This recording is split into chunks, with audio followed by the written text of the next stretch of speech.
दर्शकों, आप देख रहे हैं नया सवेरा। मैं सियाराम मिश्र। इस समय हम रामनगर की विश्व प्रसिद्ध लीला का अवलोकन आपको करा रहे हैं। रामनगर की रामलीला में चौथी बार नहीं हुई राम जन्म की लीला। रामनगर की रामलीला के इतिहास में यह चौथा अवसर था जब ग्रहण के कारण राम जन्म की लीला का मंचन नहीं हुआ। चंद्र पर ग्रहण का संकट आया तो प्रभु श्री राम कहाँ से अवतार लेते।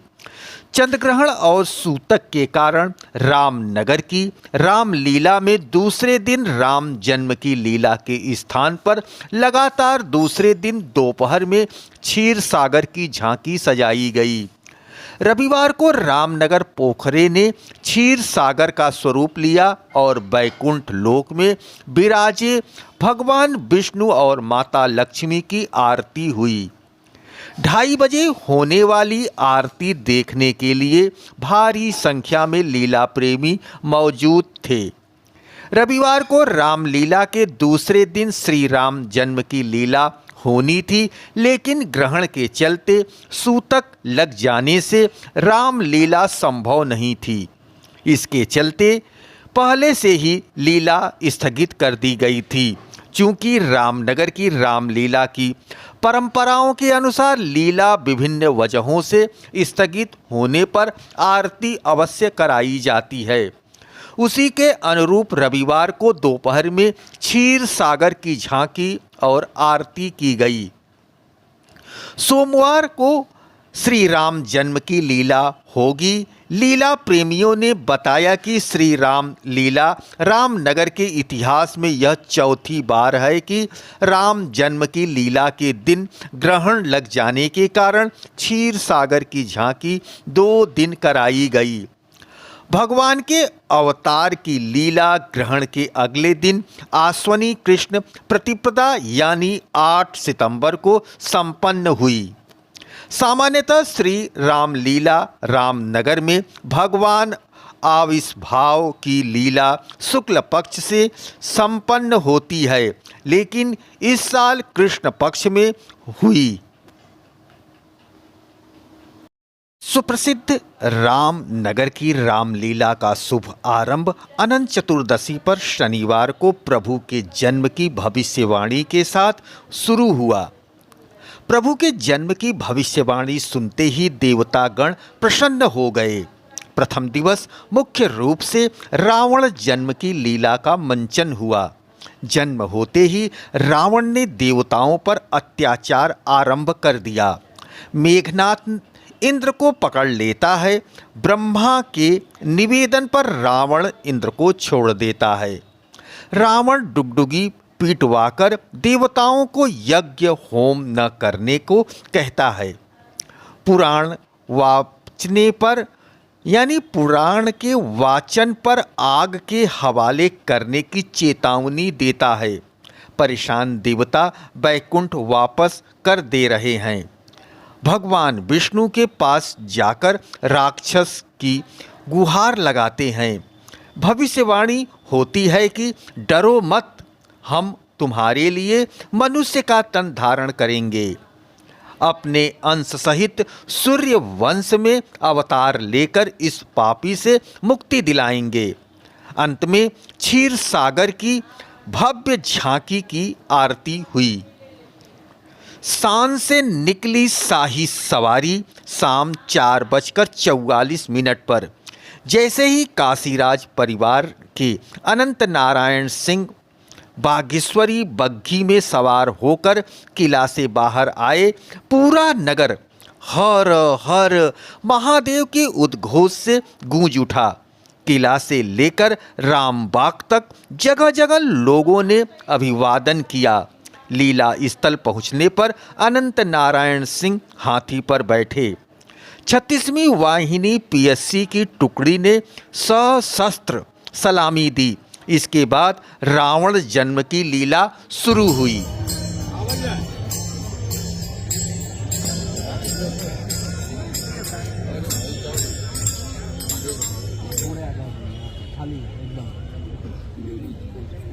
दर्शकों, आप देख रहे हैं नया सवेरा। मैं सियाराम मिश्र।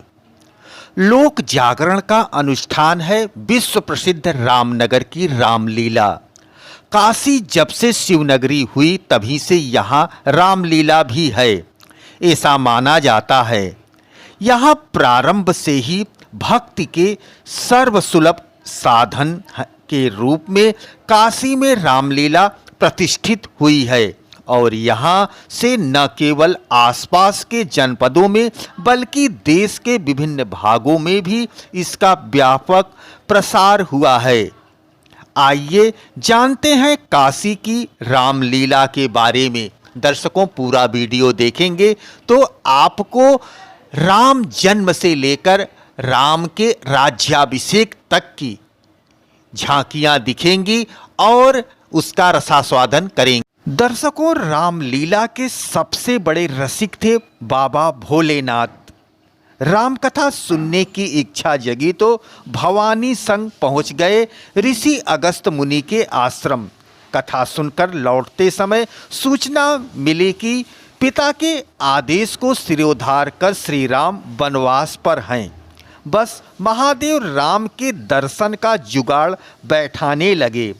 वैसे तो इसमें कोई कठिनाई नहीं थी, क्योंकि उसी मार्ग में बाबा को भी गुजरना था। लेकिन समस्या यह थी कि दर्शन कैसे हो। अपने प्रभाव एवं वैभव को गुप्त रखते हुए श्री राम ने मानवीय अवतार लिया। बाबा सीधे दर्शन के लिए पहुंच जाएं तो लोगों के सामने यह रहस्य खुल जाएगा। विशिष्ट दर्शन की उपस्थिति में लीला की स्वाभाविकता बाधित हो जाएगी। यथार्थ देखने की इच्छा हो तो चुपचाप इस तरह देखना चाहिए कि अगले को भी पता भी न चले। तुलसीदास ने शिव के इस अद्वितीय का सटीक चित्रण किया है। हृदय विचारक जात हर के ही विधि दर्शन होय, गुप्त रूप अवतरेऊ, प्रभु गए जान सब कोई।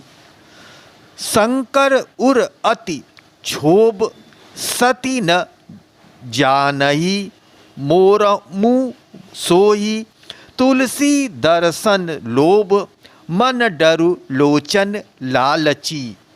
राम के जन्म की लीला देखने भोलेनाथ मानव का रूप धारण कर काक भुसुंडी के साथ अयोध्या गए थे।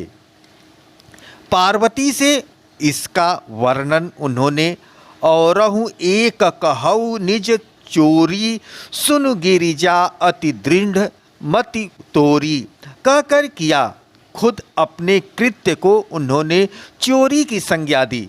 शिव ऐसे देवता हैं जिनके जीवन में सब कुछ खुला हुआ है, किंतु राम लीला के दर्शन के लिए उन्होंने गोपनीयता बरती है। ऐसी लीला नुरागी भोलेनाथ की नगरी काशी में पहले पहल राम लीला का आयोजन स्वयं बाबा की मर्जी से उनकी प्रसन्नता के लिए ही किया गया होगा, इसमें संदेह नहीं है। इसका समय निश्चित करना इतिहास के बूते की बात नहीं। जब से काशी शिवनगरी हुई तब से यहाँ रामलीला भी है। प्रारंभ से ही भक्ति के सर्वसुलभ साधन के रूप में काशी में रामलीला प्रतिष्ठित हुई है। वह यहाँ से न केवल आसपास के जिलों में बल्कि देश के विभिन्न क्षेत्रों में भी इसका व्यापक प्रसार हुआ है।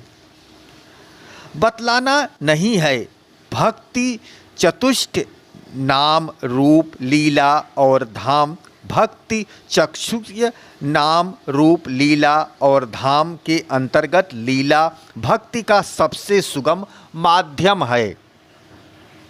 दर्शकों, आप देख रहे हैं काशी नरेश जो वर्तमान में हैं आनंद नारायण सिंह लीला स्थल पर मौजूद हैं और हाथी के ऊपर हौदा है, उस पे बैठे हुए हैं और लीला का रसास्वादन कर रहे हैं।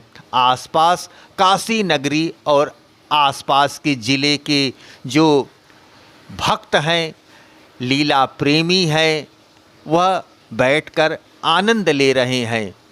यह दुनिया की सबसे प्राचीन शैली में लीला का आयोजन होता है।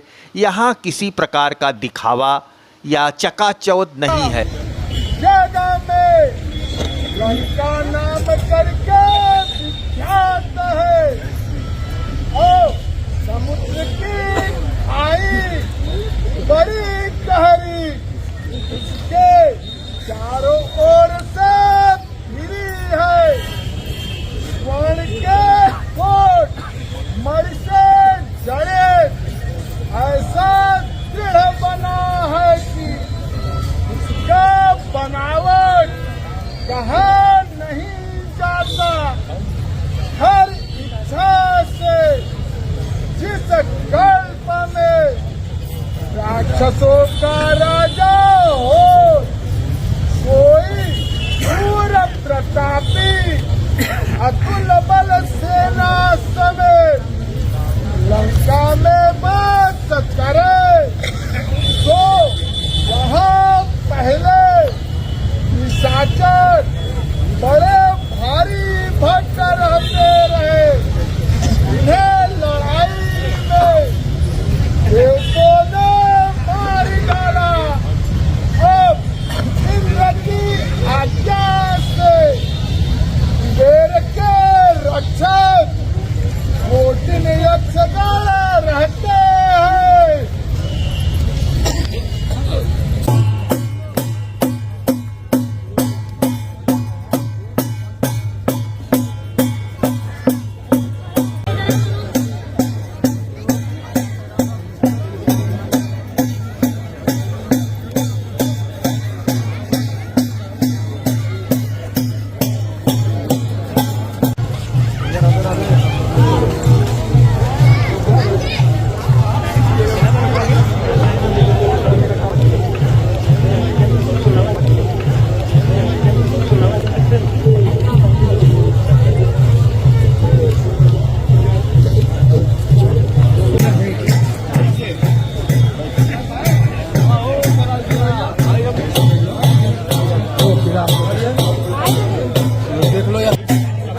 लोक जागरण का अनुष्ठान है रामलीला।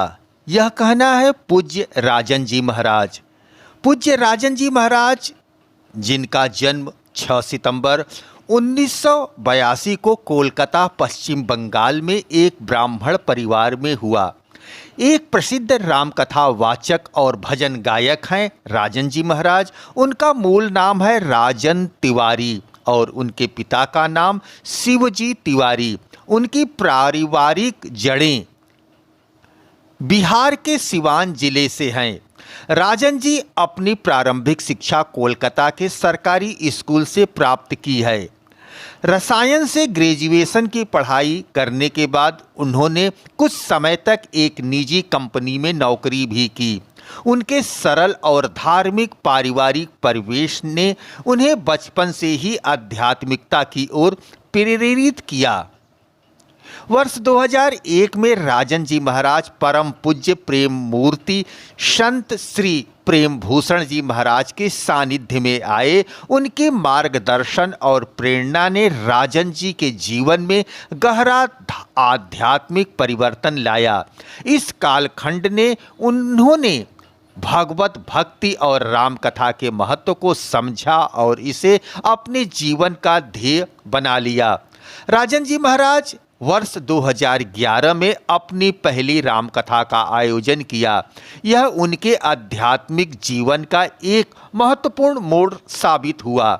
इस कथा ने उन्हें न केवल भारत में बल्कि विदेशों में भी एक प्रसिद्ध रामकथा वाचन के रूप में स्थापित कर दिया। उनकी कथाओं में सरलता और भक्ति का अद्वितीय समावेश होता है जो श्रोताओं के हृदय को छू लेता है। दर्शकों, आप भी पूज्य राजन जी महाराज के कथा का रसास्वादन। विद्या की सत्ता प्राप्त करके भरत को मद हो गया है। सेना लेकर भैया से युद्ध करने चले आए वन में। आज यदि ब्रह्मा और शंकर भी सहायता करने उतर जाएं तो लक्ष्मण के बाण से भरत और शत्रुघ्न को कोई बचा नहीं सकता है। एक गर्जे लक्ष्मण जी। आकाशवाणी भई, आकाशवाणी ने लक्ष्मण जी की प्रशंसा की। राम जी ने धीरे से कहा, ठीक कहा लक्ष्मण तुमने, राज मद बड़ा कठिन मद है, लेकिन आप कह रहे हो अयोध्या की सत्ता मिलने के बाद भरत को मद हो गया है। मैं कहता हूं मेरे भरत को अयोध्या नहीं, ब्रह्मा, विष्णु और महेश की भी सत्ता प्राप्त हो जाए, उसके बाद भी मेरे भरत को मद होने वाला नहीं है। ये मेरे भरत का स्वभाव है। कितना विश्वास है वो है? राम जी कहते हैं लक्ष्मण, सूर्य देख रहे हो, सूर्य अंधकार को समाप्त कर देते हैं, लेकिन आश्चर्य मत करना, ये संभव है लक्ष्मण कि किसी दिन अंधकार ही सूर्य को समाप्त कर दे। ये संभव है। पूरा का पूरा आकाश एक छोटे से बादल में विलीन हो जाए, संभव है।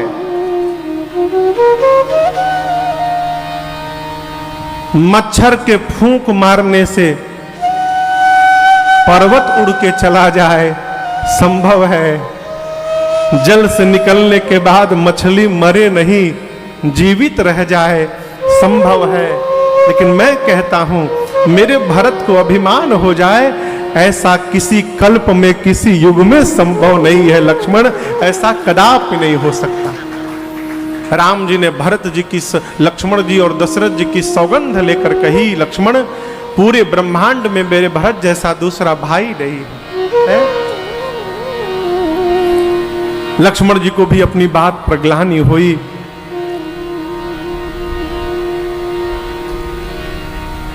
प्रातःकाल भरत जी निषाद राज, गुह और शत्रुघ्न भैया को साथ में लेकर अपने साथ गुरुदेव एवं माताओं से अनुमति लेकर राम जी से मिलने के लिए पहले गए। सबसे पहले भरत जी अकेले गए। चलते चलते निषाद राजगुरु ने भरत जी को राम जी की कुटिया का दर्शन कराया। यहां गोस्वामी जी कहते हैं भरत जी जैसे पहुंचे हैं भगवान की कुटिया के बाहर, थोड़ी दूर पहले अचानक चलते चलते भरत जी रुक गए। निषाद जी पूछे, भरत जी क्या हुआ, क्यों रुक गए? बोले पहले ये बताइए भैया, यदि सुन लिए कि मैं आ रहा हूं मिलने के लिए उनसे, तो मेरे नाम को सुनकर चित्रकूट छोड़ के नहीं जाएंगे ना कहीं? निषाद जी बोले ऐसा क्यों पूछ रहे हैं? भरत जी बोले मेरे आने के पहले मेरा मुख न दिखाई पड़े, इसलिए भैया अयोध्या छोड़ के चित्रकूट चले आए। कहीं मेरे आने की सूचना प्राप्त होने से चित्रकूट छोड़ के यदि जाना पड़े उनको, तो मैं अपने भैया को और नहीं भगा सकता हूं, मैं मिलूंगा नहीं, मैं यहीं से वापस चला जाऊंगा। निषाद जी उनको बरबस लेकर गए हैं, कुटिया के द्वार पर गए। भीतर राम जी, चबूतरा देखें आप, चबूतरा बरगद का वृक्ष है आश्रम में चित्रकूट के, नीचे चबूतरा है, चबूतरे पर सीताराम जी बैठे हैं और चबूतरे के नीचे लक्ष्मण जी बैठे हाथ जोड़े, हाथ जोड़े लक्ष्मण जी बैठे हैं। राम जी ने लक्ष्मण जी से कुछ प्रश्न किया है और लक्ष्मण जी उस प्रश्न का उत्तर दे रहे हैं। निषाद राजगुरु ने भरत भैया को राम जी का दर्शन कराया, वो देखिए आपके भैया हैं, जाइए मिल लीजिए। भरत जी भीतर नहीं गए, बोले मैं भीतर जाकर मुंह दिखाने लायक नहीं हूं। उसी कुटिया के द्वार पर खड़े होकर अपने भुजाओं को ऊपर उठा लिए। अब बोले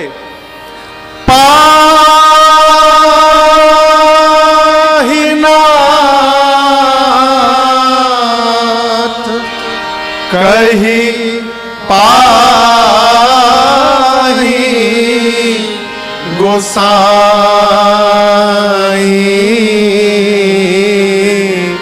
भूतल पड़े लकुट की नाई। अपने भुजाओं को ऊपर उठा के भरत जी खड़े खड़े गिर पड़े नीचे और बोले, पाहि नाथ त्राहि माम, प्रभु मेरी रक्षा करिए। ये आवाज लक्ष्मण जी के कान में पहुंची। लक्ष्मण जी के पहुंच गई तो क्या राम जी के कान में न पहुंची होगी? लेकिन लक्ष्मण जी की बात लक्ष्मण जी के कान में पहुंची, राम जी सुन के भी अनसुना कर दी। यहां गोस्वामी जी कहते हैं, लक्ष्मण जी सोचने लगे उत्तर दूं कि भरत जी के आने की सूचना दूं। समस्या है ना, उत्तर दे रहा हूं तो बीच में रोक कैसे रख सकता हूं। तो गोस्वामी जी यहां बड़ा सुंदर उदाहरण देते हैं, चढ़ी चंग जनु खेच खिलारू। पहले हम लोग पतंग उड़ाते थे, आजकल तो प्लास्टिक का पतंग आने लगा, पहले कागज का पतंग आता था। तो पतंग ऊंचाई पर गया हो और उसी समय बूंदाबांदी शुरू हो जाए तो क्या करते थे? कहिए क्या करते थे? खींचते थे, खूब जल्दी जल्दी खींचते थे कि पतंग ना खराब हो जाए।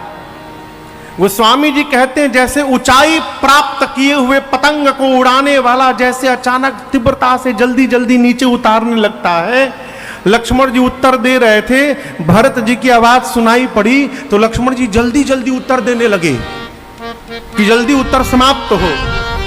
राम जी बोले, क्या हुआ लक्ष्मण? बोले, भैया रुकिए। पूरा उत्तर दिए, धरती पर सर रखकर प्रणाम किए और प्रणाम कर बोले, प्रभु भैया भरत प्रणाम करत रघुनाथ। हे रघुनाथ जी, भरत भैया आपको प्रणाम कर रहे हैं। रघुनाथ जी ने भरत शब्द सुना और भगवान के वेग का दर्शन करिए। उठे राम सुनि प्रेम अधेरा, कहूँ पट कहूँ निसंग धनु तीरा, कहूँ पट कहूँ निसंग धनु तीरा, कहूँ पट कहूँ निसंग धनु तीरा। भगवान इतने वेग में उठ कर गए हैं कि भगवान के शरीर का पटका, एक हाथ का धनुष, दूसरे हाथ का बाण और कमर का निशंग, ये चारों नीचे गिर गए। क्यों गिर गए? भरत जी भी आए हैं तो चार वस्तु छोड़कर आए हैं, धर्म अर्थ काम और मोक्ष। राम जी भरत जी के पास गए तो चार वस्तु छोड़कर गए, पटका, धनुष, बाण और निशंग। ये प्रसंग कहता है, जितना त्याग करके हम भगवान के लिए दौड़ेंगे, भगवान भी उतना त्याग करके हमारे लिए दौड़ जाएंगे। इसलिए उठे राम सुनि प्रेम अधेरा, कहूँ पट कहूँ निसंग धनु तीरा, कहूँ पट कहूँ निसंग धनु तीरा, कहूँ पट कहूँ निसंग धनु तीरा। ये पटका लक्ष्मण जी के पास गिर गया। लक्ष्मण जी से पूछा कि लक्ष्मण जी आपको पता चला कि हम क्यों गिर गए? लक्ष्मण जी, यदि हम राम जी के शरीर पे बने रहते, राम जी जाके भरत जी को उठाने वाले हैं और जब भरत जी को राम जी हृदय से लगाते ना तो हम दोनों भाइयों के बीच में दीवार बन जाते। भाई जब भाई से मिले ना तो बीच में किसी को दीवार नहीं बनना चाहिए लक्ष्मण जी, इसलिए हम नीचे गिर गए।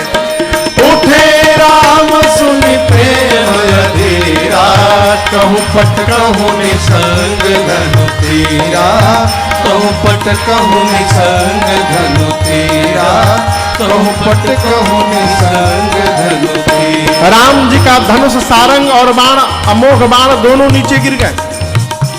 लक्ष्मण जी से बोले, लक्ष्मण जी आप तो धनुष पर बाण चढ़ाकर भरत जी को मारने जा रहे थे, लेकिन देखिए राम जी गए तो हम दोनों नीचे गिर गए। क्यों? भाई जब भाई से मिलता है तो हाथ में हथियार लेकर नहीं मिलता है, प्रेम से भरा अपना हृदय लेकर भाई से मिलता है। इसलिए उठे राम सुनि प्रेम अधेरा, कहूँ पट कहूँ निसंग धनु तीरा, कहूँ पट कहूँ निसंग धनु तीरा, कहूँ पट कहूँ निसंग धनु तीरा। राम जी गए और लगे भरत जी को उठाने। बरबस लिए उठा, बरबस यानी बरियाई से। यहां आपको निवेदन करूं, कोई व्यक्ति यदि बैठा हुआ है, आप तब तक उसको नहीं उठा सकते जब तक वो स्वयं उठना न चाहे। इसको समझिएगा। यदि कोई आदमी अपना पूरा शरीर ढीला छोड़ दे, आप उठाते रहिए, आप नहीं उठा सकते हैं। आप कब उठा सकते हैं? जब वो स्वयं उठना चाहेगा। राम जी भरत जी को उठाना चाह रहे हैं, लेकिन भरत जी उठ नहीं रहे हैं। इसके कई कारण महापुरुष बताए। एक कारण, दो कारण मैं आपसे निवेदन करूं। एक तो कारण ये गूढ़ अर्थ है। इस पूरे घटनाक्रम के बाद भरत जी जीवन भर अब कैकेयी को मां नहीं बोले। पूरे जीवन भरत जी कैकेयी मैया को मां नहीं बोले कभी। आपको एक प्रसंग सुनाऊं। एक महापुरुष कह रहे थे, बाबू एक दिन भगवान जब राजा बन गए, उसके बाद मां कैकेयी के पास जब राम जी गए तो मां कैकेयी एकांत में रो रही थी। राम जी बोले, मां आपकी आंखों में आंसू? मां ने कहा, राम आपने जैसा जैसा कहा था मैंने वो सब किया, और मुझे इस बात की ग्लानि नहीं है कि संसार के लोग मुझे क्या क्या नहीं कहे। ग्लानि तो एक बात की है, राम आप मुझे मां कहते हो, लेकिन भरत मुझे मां नहीं बोलता। राम जी सुने तो रघुनाथ जी विह्वल हो गए। राम जी गए भरत जी के पास, और भगवान की आंखों में आंसू देखकर भरत जी चरणों में लूट गए। कहे, प्रभु क्या मेरे से कोई अपराध हो गया है? राम जी बोले, भरत आज मैं आपसे कुछ मांगने आया हूं, आप मुझे जो मैं मांगूंगा दोगे? भरत जी बोले, जो मांगिएगा प्रभु। राम जी बोले, वचन लो पहले। भरत जी बोले, प्रभु वचन लेता हूं, आप जो मांगिएगा दूंगा सिवाय एक वचन के। राम जी बोले, वो वचन कौन सा है? प्रभु मैं पहले बोल देता हूं, इस जन्म में मैं कैकेयी को मां नहीं बोलने वाला हूं, इसलिए कुछ भी हो जाए। जब भरत जी ये बात बोल दिए तो राम जी मौन होकर चले गए वहां से। भरत जी मां नहीं बोले जीवन भर। इसीलिए कहते हैं, तजो पिता प्रहलाद विभीषण बंधु भरत महतारी। प्रहलाद ने पिता का त्याग किया, विभीषण ने भाई का त्याग किया, भरत जी ने अपनी मां का त्याग कर दिया। अब दर्शन करिए, भरत जी कैकेयी को मां नहीं बोलते। अब वो जानकी मैया को मां बोलते, सीता मैया को मां। सीता मैया की मां कौन है? कहिए, सीता मैया की मां कौन है? धरती मैया। सीता मैया का जन्म धरा से हुआ है, भूमि जहां है। तो सीता मैया की मां कौन हो गई? धरती मैया। भरत जी की मां सीता जी, सीता जी की मां धरती मैया। तो आप बताइए, धरती मैया भरत जी की क्या लगेंगी? कहिए कहिए, नानी लगेंगी। भरत जी की मां सीता जी, सीता जी की मां धरती मैया, तो धरती मैया भरत जी की नानी लगेंगी। आपसे कहूं, भरत जी जब पाहीनाथ कह के धरती पर गिरे ना, तो स्वयं धरती मैया ने ही भरत जी को बाहों में पकड़ रखा है कि तुम जैसे नाती को प्राप्त करके आज ये धरती भी धन्य हो गई। भरत जी, आप जैसा नाती मेरे पास है। धरती मैया पकड़ी है, इसलिए राम जी उठा रहे हैं और भरत जी उठ नहीं रहे। एक कारण। दूसरा कारण, भरत जी से लोगों ने जब कहा था, जब भरत जी आए थे तो गुरु जी ने कहा कि भरत जी, राम जी के वियोग में आपके पिताजी चले गए। तब भरत जी ने एक बात कही, गुरुदेव आप जो कह रहे हैं वो बात मेरे समझ में नहीं आ रही है। भैया के वियोग में पिताजी नहीं गए हैं, पिताजी ने अपने जीवित रहने का उपाय बताया था, कहा था कि मुझे राम के पास पहुंचा दो, मैं बच जाऊंगा। पिताजी भैया के वियोग में नहीं गए गुरुदेव, पिताजी मेरे आने के पहले इसलिए चले गए कि यदि वो जीवित रहते तो इस कलंकी पापी भरत का उनको मुख दिखना पड़ता, इस पापी का मुख न दिखाई पड़े, इसलिए मेरे आने के पहले पिताजी चले गए। वही भाव लेके भरत जी आज हैं। भरत जी इसलिए नहीं उठ रहे हैं कि जैसे भैया मुझे उठाएंगे इस पापी भरत का मुख उनके सामने चला जाएगा और मैं अब किसी को मुख दिखाने लायक नहीं रहा हूं, इसलिए भरत जी उठ नहीं रहे। भगवान उठाए हैं आधा, भरत जी लटके हुए हैं। भरत जी से राम जी पूछे, भैया आप उठ क्यों नहीं रहे हैं? भरत जी बोले, प्रभु मैं मुख दिखाने लायक नहीं रहा। राम जी बोले, आप यही चाहते हो ना कि मैं आपका मुख न देखूं? मैं वचन देता हूं भाई, मुख नहीं देखूंगा, लेकिन जब तक आप मेरे हृदय से नहीं लगोगे भरत, तब तक आपके भैया के हृदय का ताप समाप्त नहीं होगा। भरत जी बोले, प्रभु वही तो मैं भी कर रहा हूं, नीचे झुका हुआ हूं तो आपके चरण दिखाई पड़ रहे हैं, आपके हृदय लग जाऊंगा तो चरण दिखाई देना बंद हो जाएगा। और मैंने गुरु जी से कहा था, देखे बिनु रघुनाथ पद जिय के जरनी न जाय। आप दर्शन करिए, भरत जी झुके रहना चाहते हैं अपने हृदय की जलन को समाप्त करने के लिए, और रघुनाथ जी हृदय से लगाना चाहते हैं अपने हृदय के जलन को समाप्त करने के लिए। प्रभु ने बरबस उठाया और बिना मुख देखे बरबस लिए उठाए, अब बिना चेहरा देखे तुरंत उरलाए कृपा निधान। बिना भरत भैया का मुख देखे भगवान ने हृदय से लगा लिया, भरत जी का मुख भगवान के पीछे चला गया। अब दोनों भाई गले लगकर भरत राम की मिलन लखी बिसरे सब ही अपार। जितने लोग थे सब अपनी सुधि खो बैठे। चित्रकूट आप में से कौन कौन गया है? 10-12 लोग। कभी अवसर लगे तो चित्रकूट जाइए।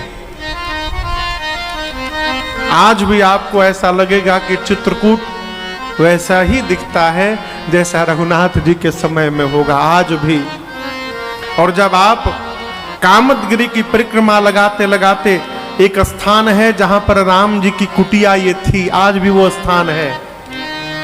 जब कुटिया में भीतर जाएंगे तो भारत सरकार द्वारा एक छोटे छोटे बाउंड्री वाल बनाए गए हैं पत्थरों के चारों तरफ, स्थान स्थान पर। वो जानते हैं कैसे दीवाल है और वो कैसे पत्थर है। जिस समय राम जी ने भरत जी को हृदय से लगाया था, दोनों भाइयों के मिलन को, विलाप को देखकर सुनकर वहां जो पत्थर थे सारे पत्थर मोम की तरह पिघलने लगे थे। और वो पिघले हुए पत्थर आज भी हैं, आप देखिएगा उनको जाकर। सरकार ने चारों तरफ से घेर दिया है कि कोई स्पर्श न कर सके उनको। अब आप कल्पना करिए, जिस प्रेम का दर्शन करके पत्थर पिघल गए होंगे, वहां जो जीवित होंगे उनकी क्या दशा हुई होगी। गोस्वामी तुलसीदास जी तो कलम रख दिए अपना, बोले मैं नहीं लिख सकता। एक घास है जिसका नाम है गांडर। क्या नाम है? गांडर घास है, बहुत लंबी घास होती है, नहर के किनारे निकलता है गांडर। गोस्वामी जी कहते हैं सितार के तार को निकाल कर, सितार होता है ना बाजा वाद्य, सितार के तार को निकाल दीजिए और तार के जगह पर गांडर बांध दीजिए, तो क्या गाडर से सुंदर राग निकलेगा क्या है? गोस्वामी जी कहते हैं जिस प्रकार गाडर से सुंदर ध्वनि नहीं निकल सकती है, उसी प्रकार इस कुमति तुलसीदास से भरत जी और राम जी के प्रेम की व्याख्या नहीं हो सकती है। ये मेरे बस की बात नहीं है। तो स्वामी जी हाथ ऊपर कर दिए, मैं नहीं लिख पाऊंगा। चारों भैया मिले और यहां पर आपको एक अंदर की बात बताऊं। देखिए, भरत जी को राम जी को लेकर समस्या नहीं थी। भरत जी, राम जी, लक्ष्मण जी, शत्रुघ्न जी चारों एक साथ जन्मे हैं। भरत जी को विश्वास था कि भैया मुझे अपना लेंगे। समस्या थी भाभी को लेकर, सीता मैया को लेकर। भरत जी सोचते थे कि भाभी माँ तो मिथिला से आई हैं, अभी 11 वर्ष ही हुए हैं, हो सकता है वो इस भरत को ठीक से जान न पाई हो। यदि वो मेरे बारे में कुछ अन्यथा सोच ली होंगी तो फिर मैं कैसे जीवित रह पाऊंगा। और गोस्वामी जी कहते हैं भरत जी राम जी से मिलने के बाद जब सीता मैया के पास गए, अभी बात नहीं हुई, केवल जानकी मैया का मुख देखा और मुख देखकर पता चल गया कि मां मेरे पर अनुकूल है। गोस्वामी जी कहते हैं सब विधि सानुकूल लखी सीता, अपने प्रति सब प्रकार से अनुकूल देखकर सीता को भरत जी भे निसोच, सोच समाप्त हुआ, उर अपडर बीता, शरीर का हृदय का डर समाप्त हो गया। भरत जी प्रसन्न हो गए। निषाद राजगुरु ने कहा कि पूरा परिवार आया है। राम जी गए और पूरे समाज को चित्रकूट आश्रम में ले आए। चित्रकूट में 5 बैठकी भई है। कितनी? 5। कितनी? 5। पहली बैठकी आते आते भाई गुरु जी ने कहा कि राम आपके वियोग में आपके पिताजी चले गए। दूसरी बैठकी एकांत में भाई अयोध्या वासियों की, गुरु जी की। गुरु जी ने कहा कि मेरे अनुसार राम जी की आज्ञा का पालन करना चाहिए, क्योंकि राम जी जीव नहीं है, जगदीश है, भगवान है। क्या किया जाए भरत जी? भरत जी बोले जो आज्ञा गुरु जी। गुरु जी बोले यदि मेरे से आज्ञा लेंगे भरत तो एक सिद्धांत कहूंगा, बुद्धिमान वही कहलाता है जो देखे सर्वस्व डूब रहा हो तो आधे में संतोष कर ले। यदि पूरा बचाने के पीछे जाएगा तो जो आधा बच रहा था वो भी डूब जाएगा। भरत जी बोले मैं समझा नहीं गुरुदेव। गुरु जी ने कहा यदि आप और शत्रुघ्न दोनों भाई बन जाने को तैयार हो जाओ तो मैं राम लक्ष्मण सीता को लेकर वापस चला जाऊंगा। 14 साल भरत जी आपको वन में रहना पड़ेगा। भरत जी हाथ जोड़कर बोले गुरुदेव क्या मेरे वन में जाने से भैया वापस चले जाएंगे? बोले मैं लेके चला जाऊंगा। गुरु जी बोले, भरत जी नाचने लगे। भरत जी गोस्वामी जी कहते हैं ऐसा अवसर आया, ऐसा लगा मानो महाराज जीवित हो गए हो।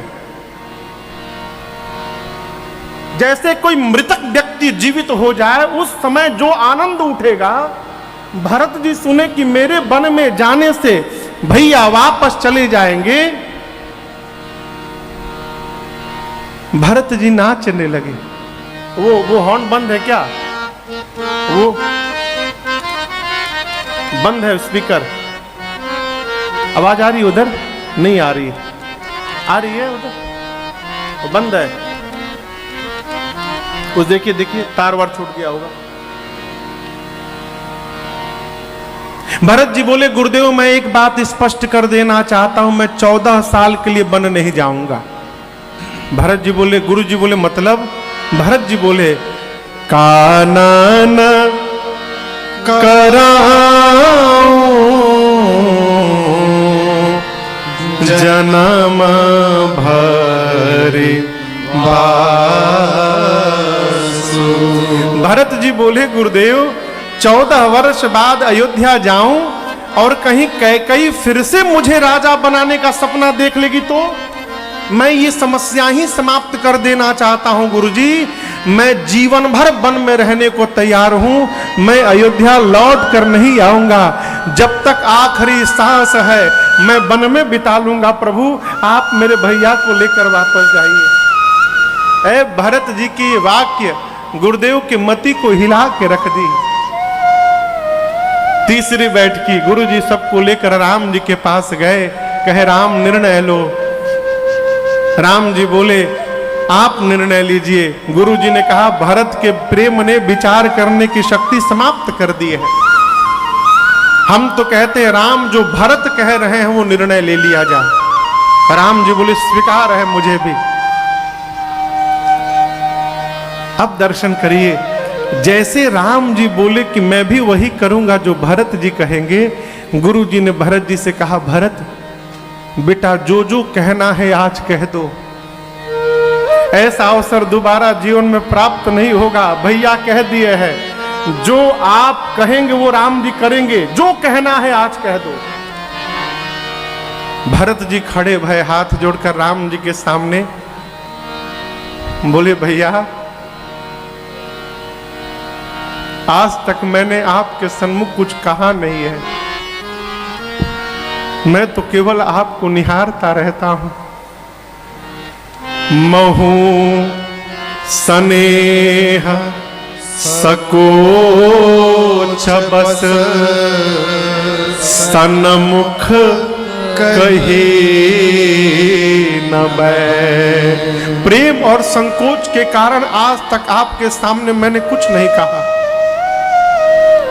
दर्शन तृप्तन आज लगी प्रेम पिया से। आज तक मेरे नेत्र आपके दर्शन से तृप्त नहीं हो पाए, पहले ये तृप्त हो जाए तब न इसकी बारी प्रारंभ होगी। प्रभु आज तक यही तृप्त नहीं हो पाया, इसलिए इसको अवसर ही नहीं मिला। मैं कुछ बोला नहीं आज तक आपसे। आज गुरु जी ने कहा है बोलने के लिए। गुरुदेव मैं भैया से नहीं बोलना चाहता हूं, मैं यहां बैठी पूरी सभा से बोलना चाहता हूं। मैं अपने रघुनाथ जी के स्वभाव को ठीक से जानता हूं। मेरे भैया का स्वभाव है अपराधी पर भी क्रोध नहीं करते हैं। मैं तो इनका भाई हूं, ये अपराधी हूं पर को न काऊ, मैं जानू निज नाथ स्वभाव।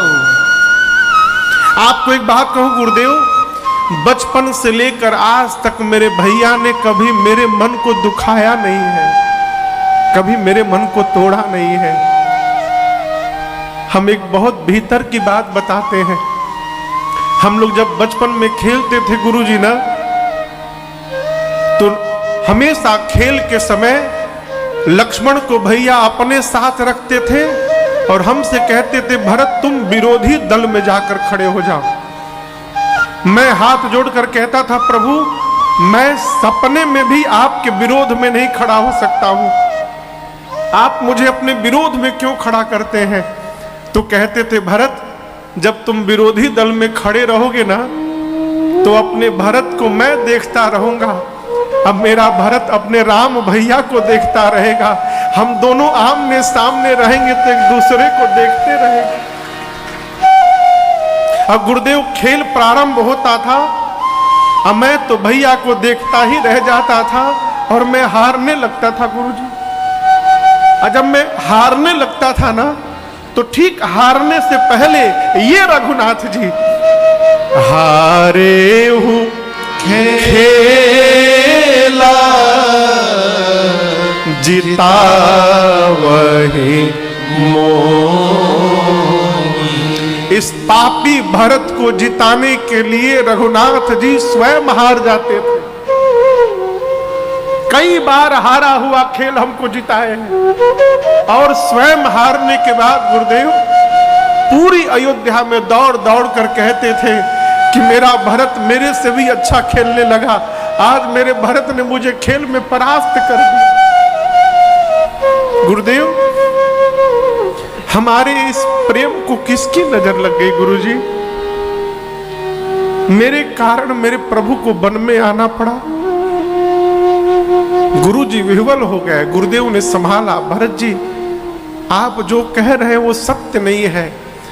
राम जी ने कहा, भरत जी आज आपने अपने आप को पापी कहा, सावधान, आज के बाद मत कहिएगा। राम जी कहते हैं, पुण्य से लोक तात तर तोरे। भरत जी ब्रह्मांड में जितने पुण्यशाली जीव हैं आपके पांव के धूल के नीचे हैं, बराबर भी नहीं है। पुण्यशाली जीव आपके चरण के धूल के भी बराबर नहीं है। पुण्य से लोक तात तर तोरे। और मां भरत, मां का कोई अपराध नहीं है भाई।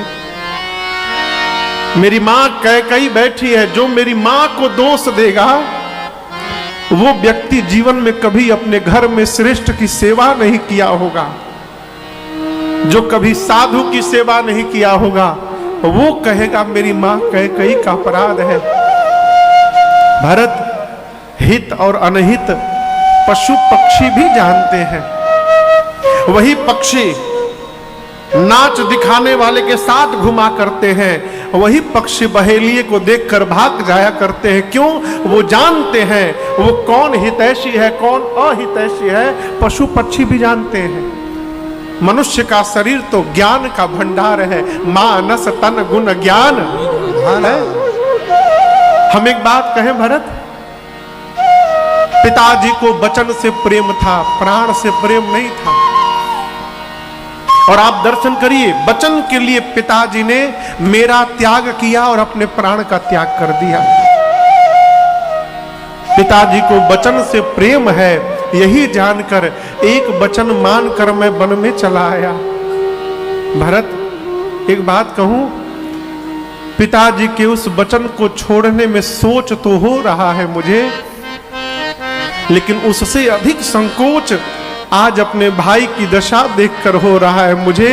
पूरी सभा के सामने कहता हूं, भरत यदि आप कह दोगे तो आपके लिए राम आज पिताजी का वचन भी त्यागने को तैयार है। मैं पिताजी का वचन छोड़कर तुम्हारे साथ वापस चलूंगा, आप कह दो क्यों। जब राम जी ने ये बात कह दी, भरत जी हिल गए पूरे भीतर से। मेरे लिए मेरे भैया बाबूजी का वचन छोड़ने को तैयार हो गए। बोले ना नाथ, मैं नहीं कहूंगा। जेहि विधि प्रभु प्रसन्न मन हो, करुणा सागर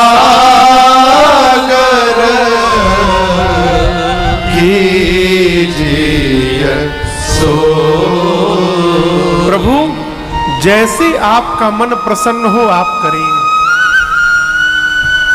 आप जो आज्ञा देंगे हम पालन करेंगे। अरे भरत जी इतना कहे थे, तब तक जनक जी महाराज चले आए। उनके दूतों ने आकर सूचना दी, राम जी गए। पूरे समाज को लेकर आए, उचित स्थान दिए। 4 दिन बीता। सीता जी की मां सुनैना जी गई कौशल्या जी के पास रात्रि में मिलने के लिए। कौशल्या जी ने बात बात में सुनैना जी से कहा, बहन आपसे एक प्रश्न पूछूं मैं। कहा कहिए। कौशल्या जी ने कहा, बहन घर को यदि प्रकाश की आवश्यकता हो तो कितने साधन हो सकते हैं प्रकाश के। सुनैना जी ने कहा 3 साधन हो सकते हैं, सूर्य, मणि और दीपक। सूर्य के प्रकाश से घर प्रकाशित हो सकता है, मणि के प्रकाश से और दीपक के प्रकाश से।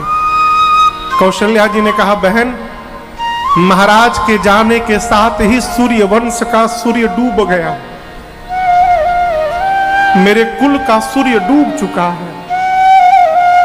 रघुवंश के मणि राम है, मेरे घर का मणि घर छोड़कर वन में आकर बैठ गया है। अब मेरे घर को प्रकाश देने के लिए केवल एक दीपक बचा है। सुनैना जी ने पूछा, वो दीपक कौन है? कौशल्या जी बोली मुझे भी पता नहीं था, लेकिन प्राण छोड़ने के पहले महाराज ने मुझसे कहा था, कौशल्या एक बात कहता हूं, जाने हूं सदा भरत कुल दीपा, बार बार मोहि कहे महीपा, जाने हूं सदा भरत कुल दीपा। महाराज ने बताया था, कौशल्या ये जो भरत है ना, ये भरत ही हमारे कुल का दीपक है। और आज मुझे भय लग रहा है कि राम के वियोग रूपी हवा के आगे कहीं मेरे कुल का दीपक ये बुझ न जाए। यदि राम भरत को अपने साथ नहीं रखेंगे तो भरत प्राण का त्याग कर देगा। और मुझे अपने राम की चिंता नहीं है, मुझे अपने पुत्र भरत की चिंता है। ये कौन कह रहा है? ये राम की मां कह रही है, कौशल्या, कि मुझे राम की चिंता नहीं है, मोरे सोच भरत कर भारी, मुझे भरत की चिंता है। सुनैना जी ने समझाया, आप चिंता न करिए, ये जो कुछ भी घटना घटी है श्री याज्ञवल्क ऋषि ने हम लोगों को पहले ही बता दिया था। जाते समय सीता जी को लेकर गई, जनक जी ने सीता जी को देखा, खूब लाड़ लड़ाया, दुलार किया। रात्रि में सुनैना जी ने जनक जी से कहा, कौशल्या जी कह रही थी आप राम जी से कहिए लक्ष्मण को छोड़ के भरत को रख ले। जनक जी ने कहा, चिंता न करिए देवी, जितना दोनों भाइयों को राम भरत जी को मैं जानता हूं, भरत जी वही करेंगे जो उनके भैया राम कहेंगे, आप चिंता न करिए। प्रातः काल राम जी गुरु जी से बोले, गुरुदेव निर्णय लीजिए। गुरु जी जनक जी से बोले, आप निर्णय लीजिए। जनक जी भरत जी से बोले, भरत भैया आप निर्णय लो। भरत जी बोले, बाबूजी चले गए, आप पिता के समान हैं, गुरु जी भगवान के समान हैं, आप लोगों के रहते मैं निर्णय लूंगा उचित लगेगा, आप लोग निर्णय लीजिए। चौथी बैठकी अब प्रारंभ हुई। गुरु जी सबको लेकर राम जी के पास गए, बोले राम कोई निर्णय नहीं ले रहा है, आप निर्णय ले लो। राम जी बोले, आपके चरणों की सौगंध लेता हूं गुरुदेव, आप और जनक जी जो आज्ञा देंगे राम उसी का पालन करेगा, आप लोग बड़े हैं, निर्णय लीजिए। सब एक दूसरे के सिर पे टालने लगे। कोई जब निर्णय नहीं लिया तो भरत भैया खड़े होकर बोले, भैया हम बताएं हम क्या चाहते हैं। राम जी बोले, कहो क्या चाहते हो। भरत जी बोले, जहां नाथ रख दोगे, जहां नाथ रख दोगे, आप जब तक नहीं कहिएगा वहीं मैं रहूंगा, जहां ले चलोगे वहीं मैं चलूंगा, जहां ले चलोगे वहीं मैं चलूंगा, जहां नाथ रख दोगे, जहां नाथ रख दोगे वहीं मैं रहूंगा, जहां ले चलोगे वहीं मैं चलूंगा, जहां ले चलोगे वहीं मैं चलूंगा। ये जीवन समर्पित शरण में तुम्हारे, तुम ही मेरे सर्वस्व, तुम ही प्राण प्यारे, ये जीवन समर्पित शरण में तुम्हारे, तुम ही मेरे सर्वस्व, तुम ही प्राण प्यारे, तुम्हें छोड़ कर ना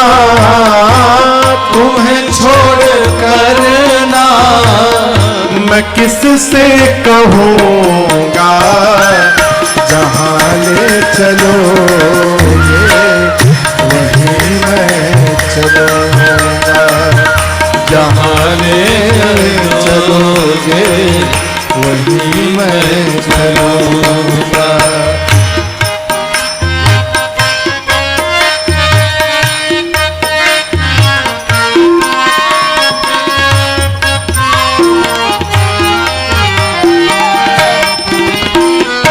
भरत जी बोले, न कोई उलहना ना कोई अर्जी, कर लो करा लो तुम्हारी जो मर्जी। न कोई उलहना ना कोई अर्जी, कर लो करा लो तुम्हारी जो मर्जी।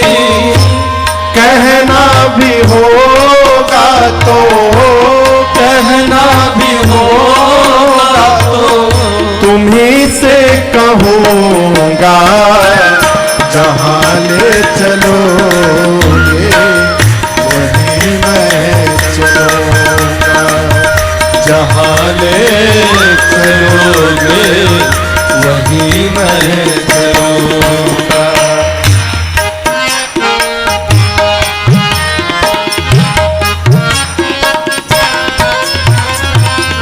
तुम्हारे ही दिन है, तुम्हारी ही रातें, तुम्हारे ही दिन है, तुम्हारी ही रातें। कृपानाथ सब कुछ है तुम्हारी कृपा से, कृपानाथ सब कुछ है तुम्हारी कृपा से।